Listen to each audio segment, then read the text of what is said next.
Everyone, welcome back to my YouTube channel Pavi vlogs. First of all అందరికీ happy Diwali. ఈ రోజైతే మేము దివాళీ ఎలా సెలబ్రేట్ చేసుకున్నాం, ఏమేమి చేస్తాం ఈ రోజు అనేది నేను ఈ వ్లాగ్లో చూపిస్తాను. యాక్చువల్గా నేను ఈ వ్లాగ్లో కంప్లీట్గా మా సైడ్ దివాళీ ఎలా సెలబ్రేట్ చేసుకుంటారనేది చూపిద్దాం అనుకున్నా. బట్ నేను అవన్నీ వర్క్స్ ఉండడం వల్ల క్యాప్చర్ చేయలేకపోయాను. బట్ ఎనీవే కొన్ని అయితే క్యాప్చర్ చేశాను, అవి మీతో షేర్ చేసుకుంటాను. Come with me. సో మేమైతే ఇక్కడ పూజకి కావాల్సిందంతా రెడీ చేసుకున్నాము. మా మమ్మీ అయితే ఆల్రెడీ ముందే దేవుణ్ణి మొత్తం అలంకరించేసింది అండ్ దేవుడికి కావాల్సిన ప్రసాదాలు కూడా ప్రిపేర్ చేసేసింది. అండ్ ఈరోజు మేము 5 టైప్స్ ఆఫ్ కర్రీస్ వండుతాము, వాటితోనే అందరికీ భోజనాలు పెడతాము.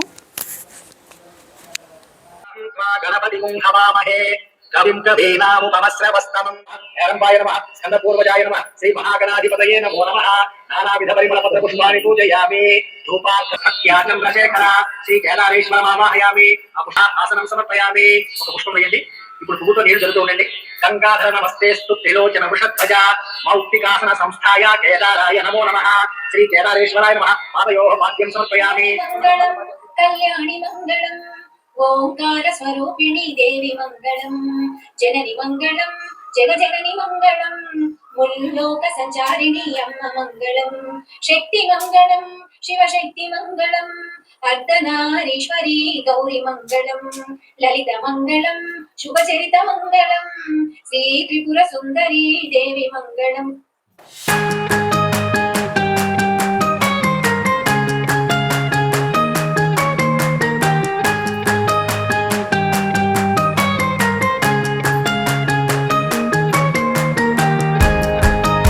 హ్యాపీ దీపావళి.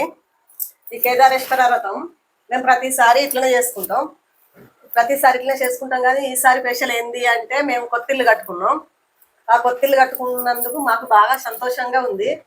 అందరూ ఇలాగనే ఉండాలి సంతోషంగా అని మేము కోరుకుంటాను. ఇందులో ఈ కుండలల్లో ఏంటిది అంటే అప్పుడు కుండలు మట్టి కుండలు పెట్టి వండేవాళ్ళం. ఇప్పుడు ఒక జనరేషన్ అంతా మారుతుంది కాబట్టి ఇక్కడ ఈ రాతండి సర్వలు తెచ్చి సర్వల్లో నైవేద్యాలు చేసాం. ఇక్కడ బెల్లపు ఉండలు చేసాం. దేవుడికి ఏంటంటే నైవేద్యం చూపించాలి. బెల్లపు ఉండలు అంటే దేవుడికి ఇష్టం. దేవుడు ఏంటంటే అవి దండలు మేము బుక్కల వరకు వెళ్ళి తీసుకొచ్చుకొని మర్రి చెట్టు కాడికి వెళ్ళి మర్రి ఊడలు తెచ్చుకుంటాం. మర్రి ఊడలన్నీ ఆ దండకు ముడి కట్టి మంచిగా దేవుణ్ణి పూజిస్తాం. మంచిగా లట్ట గువ్వలు నాసు అన్ని పెట్టి దేవుణ్ణి బుక్క గుడాలు చల్లుకొని మంచిగా నిలుపుకుంటాం. వీడికి మాకు చాలా సంతోషం. ఇలా అయితే మేము ప్రతి సంవత్సరం పూజ ఇలాగనే చేసుకుంటున్నాం. అందరిని పిలుచుకొని అందరికి ప్రసాదాలు వడ్డిస్తాం. మనం ఒక్కరం తింటేనే సరిపోదు, అందరికి పెట్టాలి, అందరికి వడ్డిస్తాం. అందులోనే సంతోషం ఉంటది. అందరికి కడుపు మన కడుపు రింపుతనే కాదు, అందరి కడుపు రింపుతనే మాకు సంతోషం ఉంటది. సో మా అమ్మ చెప్పింది ఏంటంటే నేను ఒకసారి క్లియర్గా చెప్తాను. ఇదైతే మాకు యాక్చువల్గా దేవుడు కేదారేశ్వర స్వామి, ఇది కూడా దేవుడు, అటు సైడ్ కూడా ఉంటది. ఇదేంటంటే ఎవ్రీ ఇయర్ ఒక నోముదండ యాడ్ అవుతా ఉంటది. ఇది ఇలా మా తాతల కాలం నుండి వస్తూనే ఉంది. మేము ఎవ్రీ ఇయర్ ఒక థ్రెడ్ దానికి యాడ్ చేసి ఈ కుండలో పెడతాము. ఈ దేవుణ్ణి రేపు మార్నింగ్ మళ్ళీ ఎత్తుకుంటాము. అలా అయితే ఈ కేదారేశ్వర వ్రతం చేసుకుంటాము. అండ్ దేవుడి కోసం అయితే ప్రసాదాలు నైవేద్యాలు మార్నింగే చేసాము. యాక్చువల్గా పూజ అయిపోయింది, తర్వాత నేను వీడియో తీస్తున్నా ఇక్కడ, అందుకే ఏం లేవు. మార్నింగే దేవుడికి ఇష్టమైన వంటలన్నీ చేసి అందరిని పిలిచి భోజనాలు పెడతాము. అండ్ మీరు చూసారు కదా వీడియోలో మా మమ్మీ వాళ్ళు పూజలో కూర్చుంటారు. అలా పూజ చేశాక అయితే మేమైతే దాంతో మా కేదారేశ్వర వ్రతం కంప్లీట్గా ఫినిష్ అవుతుంది. ఇలా అయితే మేము ఎవ్రీ ఇయర్ దివాళీ సెలబ్రేట్ చేసుకుంటాం.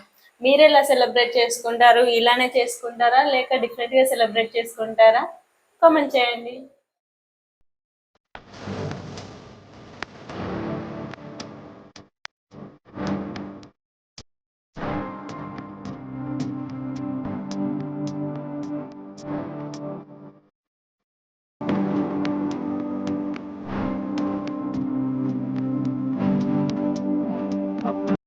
సో నేను వీడియోలో చెప్పినట్టుగా నెక్స్ట్ డే మార్నింగ్ మేమైతే ఇలా అందరం దేవుణ్ణి ఎత్తుకుంటాము. దీంతో మన నోముల పూజ అయితే ఫినిష్ అయిపోతుంది. That's it for today.